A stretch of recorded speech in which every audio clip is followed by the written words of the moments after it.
पावलावर जरी संकट असलं तरी जोपर्यंत आमचा हात धरलाय तोपर्यंत काळजी नाही. प्रत्येक वेळी प्रत्येक ठिकाणी आम्ही असूच असं नाही.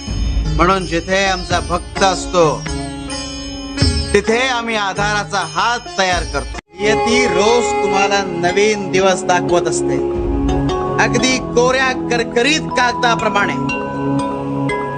अरे नियती जेव्हा तुमच्याकडून काही हिसकावून घेते तर ते तुम्हाला काहीतरी नवीन आणि मौल्यवान देण्याकरता तुमचा हात रिकामा करत असते. न कळत घडते ती चूक, आणि समजावून सुद्धा आणि जाणीवपूर्वक घडतो तो मूर्खपणा. आणि मूर्खपणाला माफी नाही. हीच तर शोकांतिका आहे.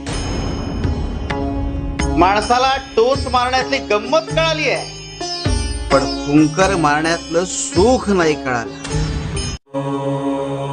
लहान लहान गोष्टीत आम्ही दिसू लागलो की मोठी ध्येय आपोआप पूर्ण होता. तू सगळ्यांना माफ केलंस हा तुझ्या मनाचा मोठेपणा, पण आमच्या काठीला न्याय करावाच लागतो. ती वाजत नाही पण नेमकी बसते. अरे स्त्रीला सहचारणी म्हणून आणतात ना घरात, ती स्वीकारते ना तुम्हाला तुमच्या सगळ्या कमतरतांसकट. मग सासरचे सुनेला स्वीकारू शकत नाहीत. स्त्री मूल प्रसवू शकत नाही म्हणून तिला हिणवतात, तिला वांज म्हणतात.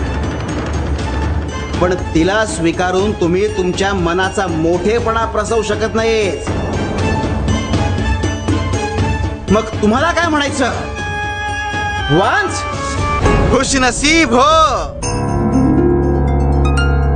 ज्या वाटेवर तू चालली आहेस त्या वाटेवर आम्ही दिसतोय.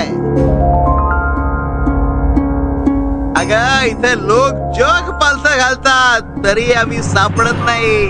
बाळा आम्हाला माहितीये तू भोगती आहेस, पण ही तुझ्या शुद्धीकरणाची प्रक्रिया आहे. भोग संपतील, मन शुद्ध होईल आणि मग आम्ही भेटू. अरे कुठलीही नशा ही वाईटच, कारण त्या नशेच्या आहारी गेलो की आपण नेमकं कोणाला ओलांडून जातोय हेच कळत नाही. अनन्यास चिंतयन्तो मां ये जना पर्युपासते तेषां नित्याभियुक्तानां योगक्षेमं वहाम्यहम्. जो अनन्य भावाने आमचे चिंतन करतो त्याच्या अवघ्या संसाराची चिंता आम्ही वाहतो. बाळा शांत राहा. आता कुणी काय बोलायचं हे आपल्या हातात नाही, पण त्याच्या बोलण्याचा आपण कसा आणि किती परिणाम करून घ्यायचा हे आपलं आपण ठरवायचं. बाकी बोलणाऱ्याला शिक्षा मिळणार.